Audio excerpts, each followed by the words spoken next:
better vocal quality. Uh, and some of y'all just leave stuff on default settings, and you wonder why you don't get a professional result. Like you trying to do music, but you want it ain't even got to be music. You could be doing stuff on your phone. You could be doing content on your phone, but most of the phones don't have the settings unless you download an app to be able to tap into the customization of the phone. And one of the main things is EQ. EQ is equalizing, right? If you equalize a vocal, you'll see a vocal change in so many ways. You'll see a vocal bring out the best in a vocal just off of equalizing. Equalizing is a very important step. But before all that, let's talk about microphone placement. Let's talk about microphone level. So on my preamp, I have a Apollo Twin Duo, right? It's like a $1,500 preamp. The preamp interface is what you connect a professional microphone into, right? So with that, I have the option to be able to change my impedance on my interface and my microphone, right?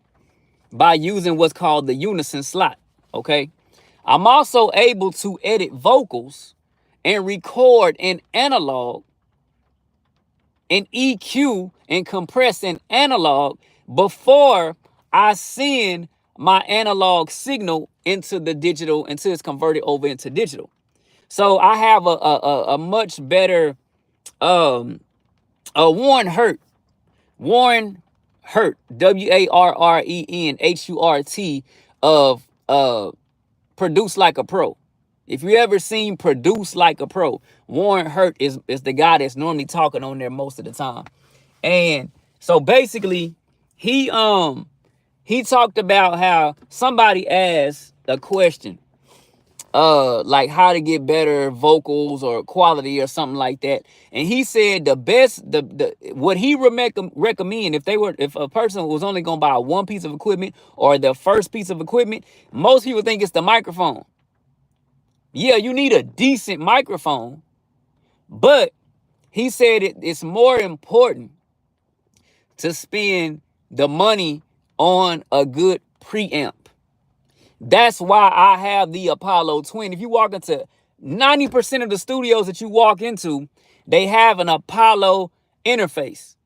And the reason for the Apollo interface is because it can do analog and digital all in one. You can do even though it looks like a digital preamp, it's a virtual interface that you're able to do analog in. So if you want to if you don't have the Apollo, I would recommend getting the Apollo one day. You ain't got to get it today, but some of y'all might be using a Focusrite, the red preamps. Some of y'all might be using one of my favorites was, I didn't like the Focusrite. I'm not speaking down on Focusrite because I see a lot of people use it, so it must be good. But I bought one time. I bought two of them actually, and I didn't like them because they kind of gave this old kind of vintage, silky kind of sound that I did not like, right? For my voice. For somebody else's voice, they might like that sound. That's what I'm saying. It depends on what you're looking for. Me, I was looking for a clear, transparent sound. That's why I like the microphone TLM 103.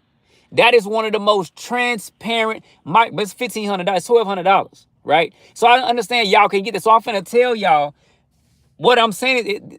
In the long run, if you want the vocal quality of a rapper that you hear on the radio, these are, I'm telling you what they're using, and I'm telling you how they get that sound. But I'm gonna also tell you a way to get a very similar sound without having to spend all that money, right? So one of the very popular microphones is called the AT2020. AT2020 is kind of similar to what Kanye West uses because it's made by the same people. It's made by Audio Technica, right? But you ain't even got to write down Audio Technica. You can if you want to, but what you really need to remember is AT2020. That microphone costs $100. You probably can find it at a pawn shop. I found one at a pawn shop for $40, right? So you probably can buy a secondhand for like $60 or $40 or $50. It's $100 microphone, but when that microphone first came out, it was $199. Then they dropped the price down to like $169. Then the price dropped to like $129. You see what I'm saying? So now that mic is older, if you go buy it brand new, you might get it for $99. Some people say that's too much money to spend on a microphone. Okay, well, you're not serious about your music. Because if you're trying to sound like a professional, if you're trying to sound like Lil Wayne, if you're trying to sound like Jay-Z, that quality, you need to be using the microphones and the preamps and the equipment that they use. And so when it comes to a microphone, most of us probably have a decent microphone. And I'm gonna tell you something. What's very important is microphone placement. Microphone, because there's this thing called a proximity effect, right? A proximity effect depends on how close or how far back from the microphone you're standing, right? So what happens is the closer you get to the mic, the more bass you're going to hear. And some of y'all be like, yeah, I want more bass in your voice. But to be honest with you, now what's happening, mixing and mastering is about balance. If you're standing this close up on the mic, you're getting too much bass. You want to back off from the mic some and listen in your headphones, listen to your voice as you're backing up slowly and keep talking or keep rapping. Hey, yeah. And as you're backing up, you'll start to hear a sweet spot, right? So you'll start to hear a sweet spot. Up close is going to give you too much bass. Way too far back is going to sound like you too far away, like you only have a lot of high end treble, right? You want to get a balance where you hear the treble and you hear the bass even. You don't want to be up on the mic like this. Y'all see a lot of people, they just up on the mic like this. Now you can use a pop filter.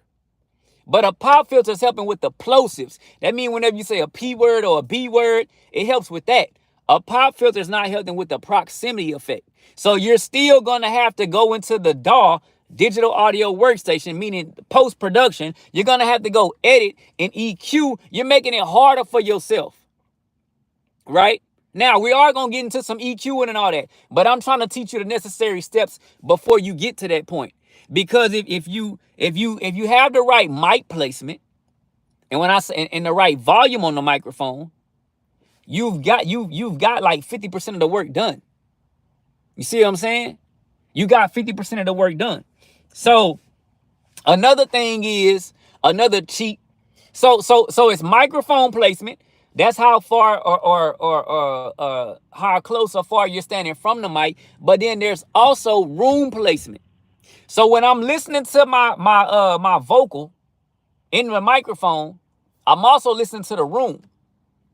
I'm listening to my voice, but I'm also listening to the room. I'm also listening to the detail in the microphone. So the detail a lot of times is gonna come with the sensitivity of the preamp and the mic, right? So you got to understand, every microphone and every preamp has a certain sensitivity, right? So on y'all's microphone, on y'all's preamps, y'all probably don't have a way to adjust y'all's impedance because y'all probably don't have the Apollo Twin or the Apollo Duo, the Apollo preamps. The Apollo preamps allow you to adjust your impedance if you use the unison slot. I use my Apollo because I only record in analog. I know y'all probably don't know what that means, but that's going to give you a better quality recording in analog, okay? Now, for all y'all that do a lot of post-production, mean you edit in a DAW, you're getting less quality by doing that versus analog. But I know most people edit in the DAW, in the digital realm. So I understand that that's how most people are doing it. I do it too. I edit in the DAW, but I do like most of my editing or pre-edit in analog because that gives me a better quality going into my DAW. So now when I'm adjusting the the when I'm doing the post production, when I'm adjusting in FL Studio or whatever it is, I'm I start off with a better vocal, right? And I end up with a better result. That vocal, because it was already kind of edited in analog, or EQ'd and compressed in analog, and DS'd in analog, going into the post production, is gonna give me a head start above everybody. You see what I'm saying? And a lot of people don't know that. I didn't know that for a long time. I didn't know anything about analog. I didn't know that there were uh, uh, preamps out there that could do digital and analog all in one. And when I first bought my Apollo preamp interface, I didn't even know it could do analog. I bought it because I'm like, that's what everybody else got, and that's how they getting that quality, so that's what I got to get. You know what I'm saying? I knew that they was getting that quality off of that preamp. So your preamp is very important. But for those of y'all that can't afford a $1,200 preamp or $1,500 preamp, I'm gonna tell you, go and buy. It's called Steinberg. Steinberg is the brand. But you don't even have to. Steinberg is the brand. But what you really need to remember, what you need to take note of, is called, the model that I had was called UR22. And the reason I recommend the UR22, they don't make the UR22 anymore. I think now they make a upgraded version of the UR22. It's like the UR22 MK2. So I had the MK1 version. I think now they make the MK2 version. It's still essentially the same thing, give you the same quality, but they've added some stuff to it. So the UR22, the reason I like it so much is because it gave a clear, transparent sound. So now you take a microphone, a cheap microphone, so you can get that preamp for maybe $100, right? Somewhere off in there, $100, $150, $125. I think I caught mine on sale. So I got it for like, you know what I'm saying? So what you can do is you take a microphone like the AT2020, which is a $100 microphone, $200 microphone, but you can get it for $100 now. You take a microphone like the AT2020, plug it into the Steinberg UR22, and that's going to give you a really clear, crisp sound. It's not going to be as good as the Apollo, but in my case, it's going to be better than like a whole lot of preamps out there. Y'all think because y'all spend $100 or $200 on a microphone, it's a good microphone. That's not true. I was in Guitar Center 2 months ago, and I was in there. It wasn't even 2 months. Yeah, maybe it was. And there was this DJ in there. She said, if I pay $300 for a microphone, it's a good microphone. So she has this, somebody programmed into her head, or that's her budget, and she feels like if she spent $300 or $500, whatever she said, I think she said $500 or $300 or $200, she has it programmed in her head that if she spends $300 on a microphone, that's a good microphone. I heard those exact words come out of her mouth. That is a false statement, and you will lose with that mindset, because that's like saying, okay, any mic that costs $100 is as good as any other $100 microphone. That's not true, because some people will put a price tag on something knowing that you're gonna think that's a $100 microphone because they put a $100 price tag on it, right? And you're gonna go buy it, right? If you saw two cars out there, and one was a Kia and one was a Mercedes, and they both cost $30,000, which one would you buy? The Mercedes or the Kia? You probably, if you know anything about quality, you probably gonna get the Kia. But if you trying to be, exactly, Mercedes. But if you trying to be cheap, you're probably gonna buy the Kia. Now, I shouldn't have used Kia as an example, because Kia is making a lot of their cars like the Genesis. Is that Hyundai? Or I think that's Hyundai. But they make the Genesis, but Kia and Hyundai is the same company. They owned by the same company. But if you go look at like something like a Genesis don't cost as much as a Mercedes, like a Maybach. You can get the Genesis, I can't remember which model it is, but they're trying to compete with Maybach. So they make a Genesis model that looks like a Maybach, but it costs like half the price of a Maybach.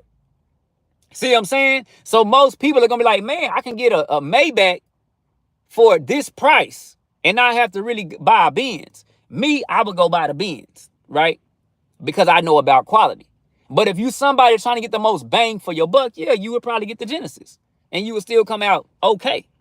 You know what I'm saying? It depends. Are you big on quality, or you just want to have the most bells and whistles for the cheapest price? You see what I'm saying? Or you want to have a comparison for the cheapest price. So that's what I'm saying. When it comes to microphones, there's another microphone that I recommend is the C214. I never knew about this microphone, right? But I walked into Guitar Center one time. Now, this is a $300, $400 microphone, $300 microphone. So you kind of getting, this is better than the AT2020, right? But I'm saying if you're on a budget, most people that I hear are on a budget. They like, man, yeah, I don't want to spend $100 on a microphone. Okay, you're not serious about your music. If you're not willing to spend anywhere from $500 to $1,000 to $1,500 on a microphone, and that's just a microphone, you're not serious about your music. I'm not saying you got to spend that money now, but in the long run, if you get some more money or you start making money off your music, don't keep using that $100 microphone. You got money now. If you get that income tax, and that income tax is $500 or $1,000 or $1,500, guess what? I can help you. I can help you. But you got to be serious about this. If you're not serious about it, there's no point spending that much money on equipment. There's some people that I know that have $4,000 microphones that sound worse than the people on a $100 microphone. Not because of the equipment, because they don't know what they're doing. You got to know what you're doing. Just because you buy a better microphone, it's not going to make you sound better if you don't know how to use it. Just because you go buy a race car don't mean it's going to win you all the races if you don't know how to drive it. Somebody might beat you in a Kia because they know how to drive that Kia. Somebody might beat you in an Acura because they know how to drive that Acura. And you out there in a race car and you just sliding all over the place. You can't even keep it in the line. Learn how to use what you got. And when you master how to use what you got, level up. I'm going to tell y'all, the reason that I leveled up my equipment, I started on a little $100 microphone. A USB microphone, actually it was $100. And it didn't even have a preamp interface. It was a microphone that USB right into my computer. I said, what I need an interface for? Everybody was like, no, you got to buy a preamp interface. I was like, man, what I need that for? They make microphones that can plug right into the computer. And my quality was not good. It was not good. It was okay, but it wasn't okay enough to sell.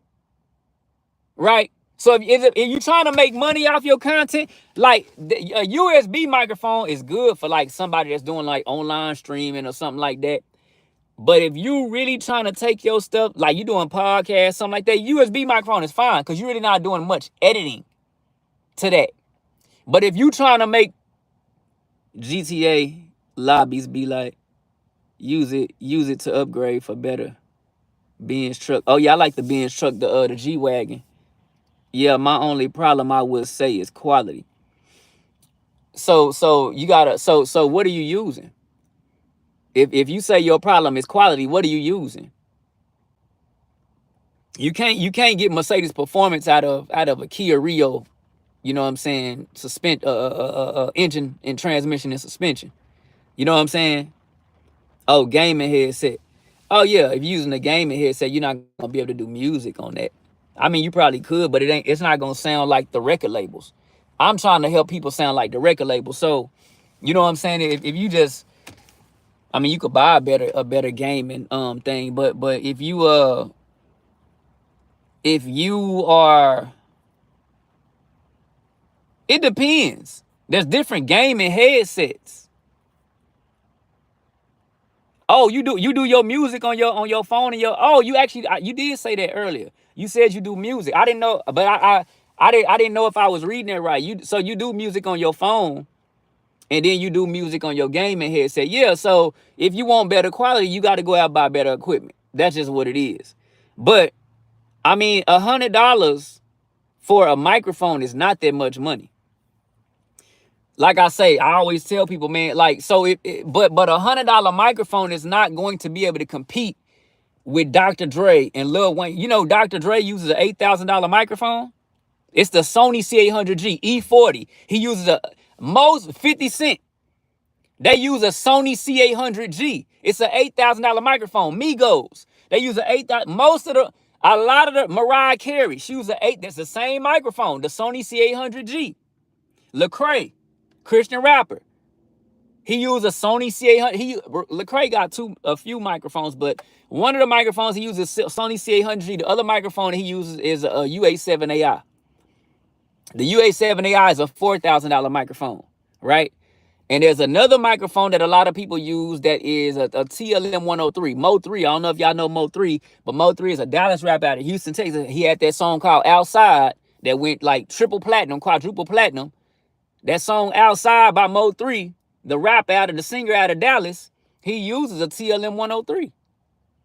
The reason that I'm gonna go check it out. The reason that the TLM 103 is so important and so much better than the TLM 102. They have a TLM 102. When you look at the TLM 102 and the TLM 103, you think it's the same microphone, but they not. They totally different. Totally different capsule in those microphones. The TLM 103 has the same capsule in it as the $4,000 UA7AI. That's why the TLM 103 costs $1,500, $1,200 to $1,500, because it has the same capsule in it as the $4,000 UA7AI. That a lot of big artists use. That's my dream microphone. I finally bought it. The Sony C800G was never really my dream microphone, but I'm really interested in it. Tupac used a microphone similar to the UA7AI, the $4,000 mic, but Tupac had a $8,000 version of it. It's called the U67, because it's a tube version of that. The Sony C800G is a tube microphone. Tube microphones give off a more sweet, warm, vintage sound, right? But if you buy a cheap tube microphone, that's not gonna give you the quality of the $8,000 microphones that they use, because it's all about the detail that it captures, right? So like I say, the TLM 103, the UA7AI, the Sony C800G, $8,000 mic, the UA7AI, $4,000 mic, the TLM 103, $1,500 mic, all of those capture your voice in the highest detail possible.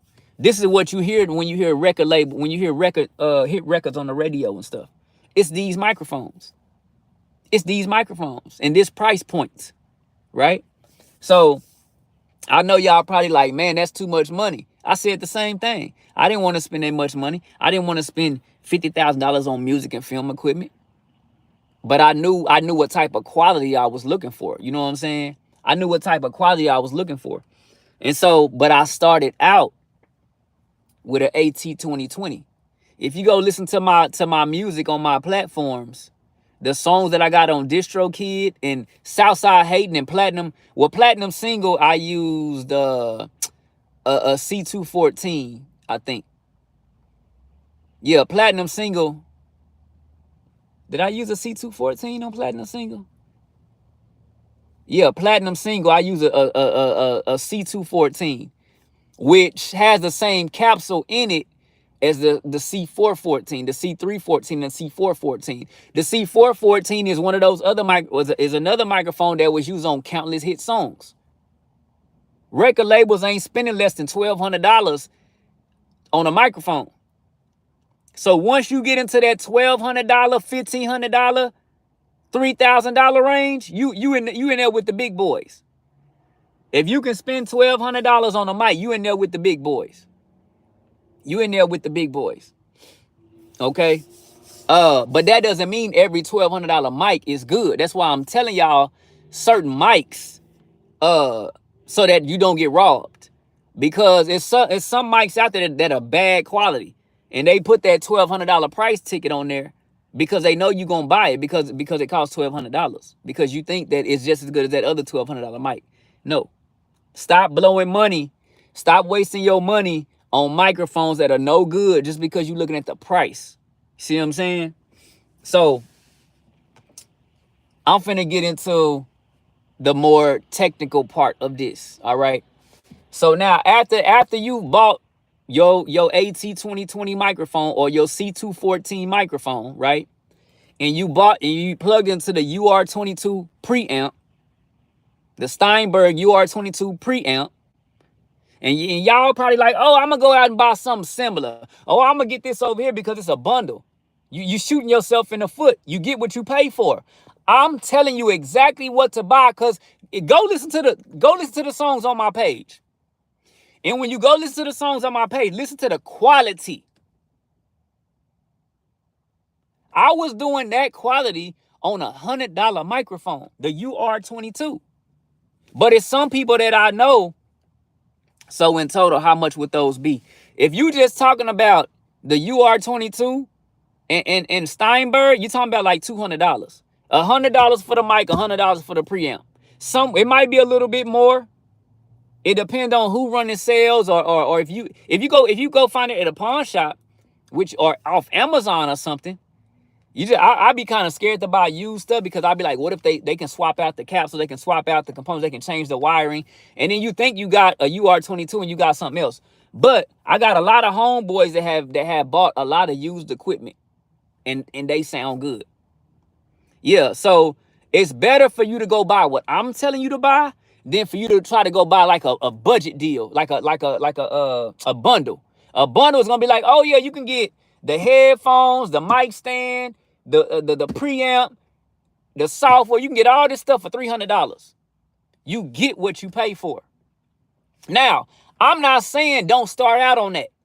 If you want to start out on that, then that's fine. It might come with the Focusrite preamp or some similar preamp. I'm telling you, I didn't like those preamps. That's why I'm telling you.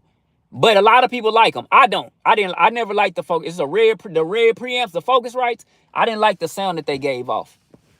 They sounded like it gave off this silky sound, but it wasn't a good silky to me. It was like kind of like this classic. I don't know. I didn't like it.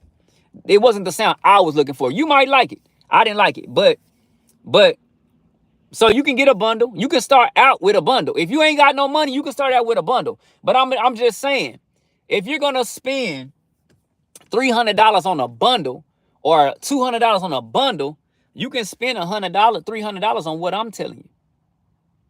Yeah, you might not get the mic stand. You might not get well, you can get a good pair of headphones for $100. And I'll tell you what headphones to buy. I'll tell you the headphones to buy is a Sennheiser 200 or 250 HD, but I don't know if they make the 250 HD anymore. I used to see those in every studio. But now any professional don't get Kevin Gates uses Sennheiser headphones, and Sennheiser is owned the same company is Neumann.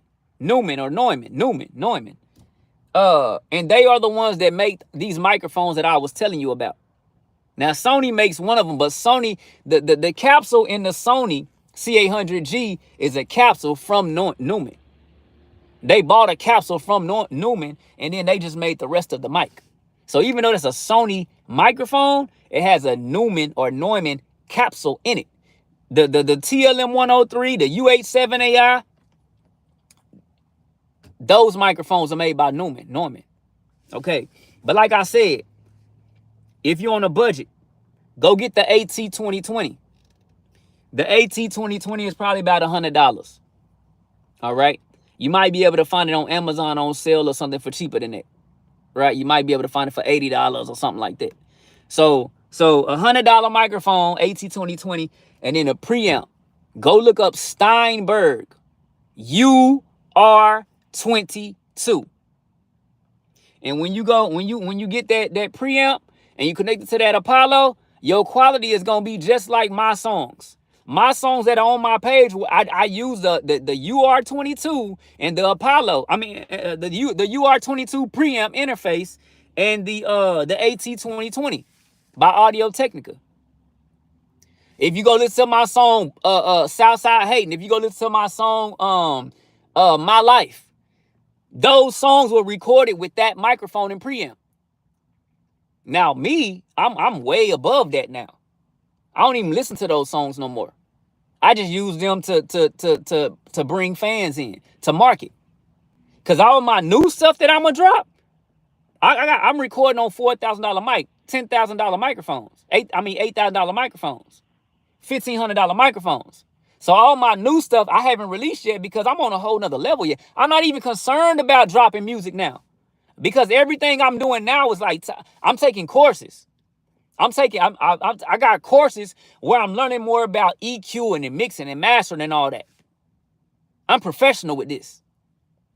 But I'm trying to teach y'all the basics until y'all can get to where I'm at. Because I started out where y'all was in the basics. A lot of people don't, it tripped me out though. People that spend $1,500 on a phone, but won't spend $1,500 on a mic. You will spend $800 on a TV, but you won't spend $800 on a preamp interface.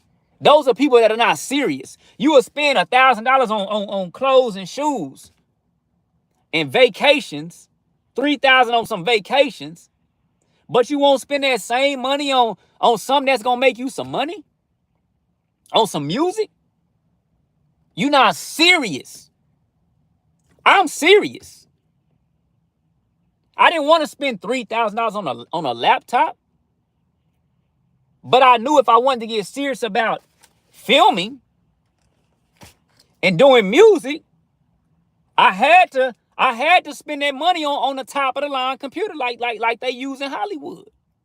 Yeah, I didn't spend $50,000 or $30,000 on my computer. You don't need to do that. You don't need to do that. But so I'm gonna get into a couple of things, and I'm finna get off here. These are my last little things I gotta say to y'all, and this is like once you master how to do this, like you pretty much in the professional world. But like I said in the beginning, before you do all these steps, you got to do the steps that I just told you. Buy the right microphone, buy the right preamp. Once you buy the right microphone and you buy the right preamp, now, once you turn your microphone on, I told y'all it's all about placement. You don't want to stand right up on the mic. You see a lot of people doing that. Now, you can use a pop filter, but you still gonna have what's called a proximity effect. Meaning it's gonna be more bass in your voice over treble. If you want clear, bright, clean vocals, you don't stand up on this because you're gonna hear more bass over the treble. So you need to back off a little bit. Listen to yourself in your headphones as you backing off. Oh yeah, the headphones I was talking about was Sennheiser. Sennheiser HD 250. I don't think they make them no more now. So now you got to get the Sennheiser HD 300s or the Sennheiser HD 200s. I think they got the 200s now. I never used them, the 200s. But I do have the Sennheiser HD 400s, the Sennheiser HD 250s, the Sennheiser HD 600s. And so everything, I even bought some like really cheap headphones from Sennheiser, and they didn't sound as good as the professional ones, but they were like really small, but they still were better than a lot of headphones out there, right? So I'm saying the Sennheiser HD 200s, I want to say those headphones probably like $100 or something like that, or maybe $150. You know what I'm saying? So for about $350, somewhere in that range, you can get like a really professional, you know what I'm saying, quality. And when you buy the microphone, it's gonna come with the software, right? So it's gonna come with the software that you need to be able to record your vocals in your computer. It's gonna come with the software.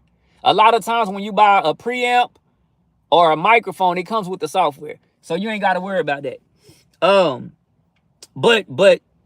But so you got to make sure that you got your mic positioned in the right spot in the room, because you don't want to get a lot of echo. Some people think echo is cool. Yeah, you might want to add echo or reverb later, but you don't want to have echo to begin with, because if you decide, man, I don't like how the echo sound, I want to, because what happens is echo or reverb can get in the way of sometimes hearing what you're saying. Yeah, it might sound cool, but people ain't gonna know what you're saying because of the reverb. It's like reverb is like multiple you talking at once. That's why it has that echo, because it's like it's like multiple, like 3 or 4 or 5 or 10, 15, 20 of you talking at one time, right? So sometimes that will get in the way of the clarity of the vocals. Remember, we were talking about having clarity on vocals. So you don't want to record your vocals with reverb on them. You want to add reverb like further down after you do the EQing and the compressing and the de-essing. Then you can add your little reverb, and that way your vocals will still be able to be heard clearly. See what I'm saying? So we finna get into the steps. Okay, if you have a DAW, like let's say using FL Studio or Pro Tools or whatever it is, Logic, Cubase, Reason, GarageBand. I haven't used a lot of them, but I know, you know, those are some of the names. So let's say using FL Studio, you can get FL Studio for free. But you can hack it. I never hacked mine because I'm not for hacking. But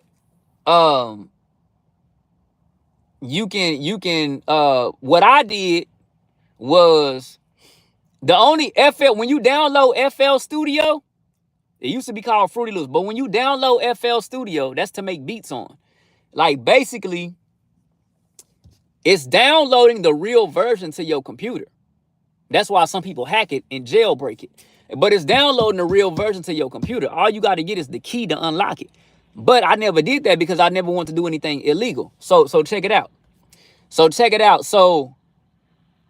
all I did was I would try to record my songs or finish my songs and then export them before I close the program. Because once you close the program, it won't let you reopen the program. I mean the file. You got to start new on a new you got to start all over again. Now, it does save it. So if you ever pay for the full version, you're able to unlock and open your saved files, projects. But what I used to do, because I didn't have the money to pay for the full version of FL Studio back in the day, what I used to do is I got smart on them. I wouldn't close the program. As long as you leave the program open, like I would go to work and just leave my computer on and come back and my computer still be on, the program still be open, and I could continue doing what I was doing. And I would leave my computer just on. Now, here's another way. You can put your computer into sleep mode or hibernate. So if you don't want to leave your computer on, you can put your computer into sleep mode or hibernate. Just don't shut it down. And don't make sure the battery don't go dead. Put your computer into sleep mode or hibernate, and then when you turn your computer back on, the program is still open. So you ain't got to pay for it. You can still access whatever but anyways, so what I'm finna tell you right here is really advanced. So these are the steps. I'm gonna give you 5 steps.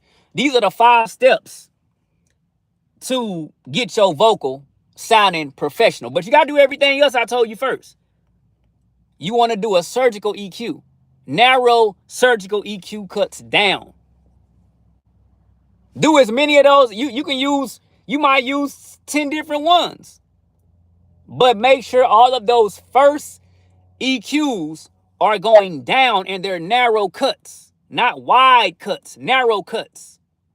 All right? The second thing you want to do is compress. Use a compressor after those down EQs. Don't EQ up, EQ down before the compressor. After the compressor, you can go limiter, saturation, but after the compressor, you gonna go in FL Studio. It has a built-in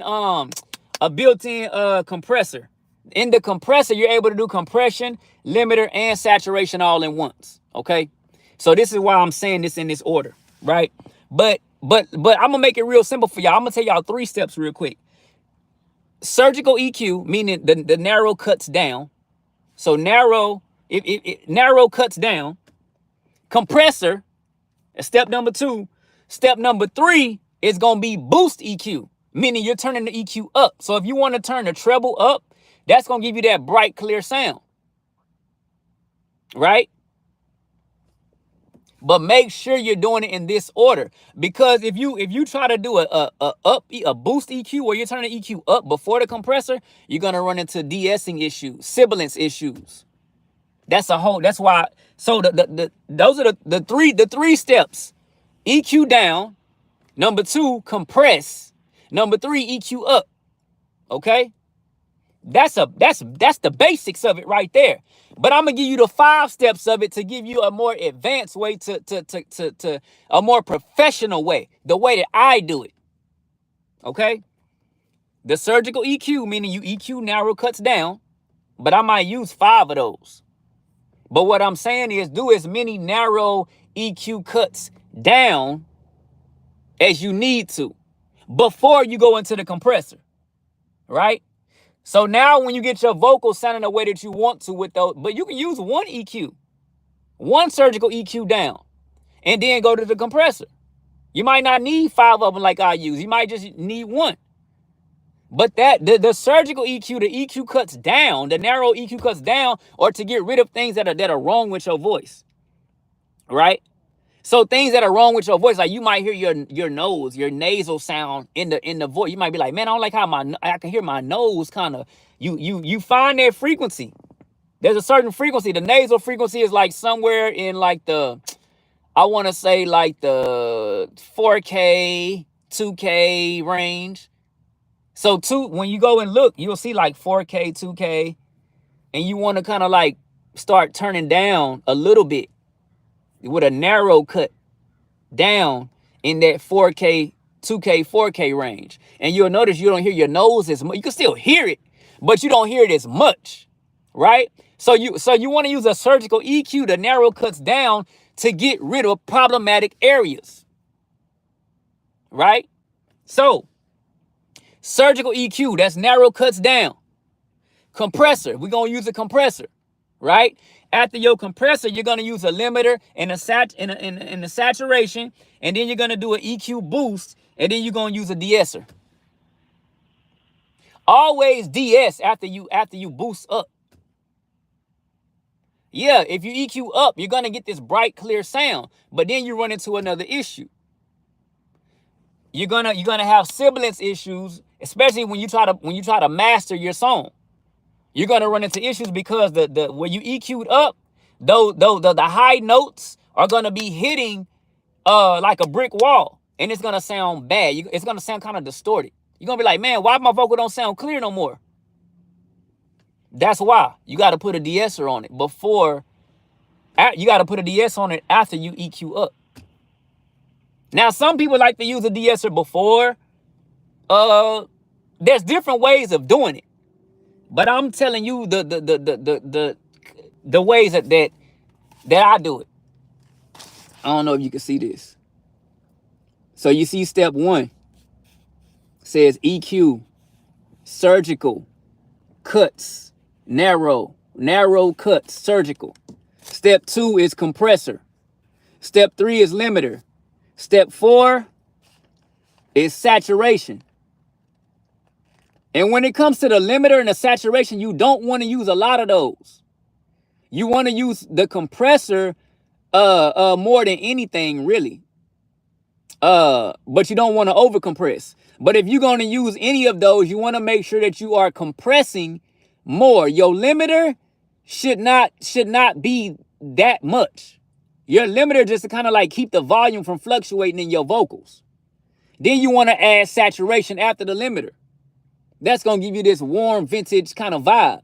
But you don't want to do too much saturation. You don't want your saturation kind of like overpowering your limiter and not overpowering your compressor, surely. Right? And then you got your EQ boost and then your de-esser. So those are the steps. Surgical EQ, narrow cuts down. Compressor, step number 2. Step number 3 is your limiter. Step number 4 is your saturation. Step number 5 is your EQ boost wide. You want to do wide when you boost. You want to do wide. You don't want to go narrow when you boost. You only want to go narrow when you do cuts down. And then step number 6 is de-esser. I said 5 steps, but that's 6. Step 6 is de-esser. And you on the road to success after watching this video. But if you didn't see the beginning of this video, you got to go back and watch the beginning of this video. I'm out of here, y'all.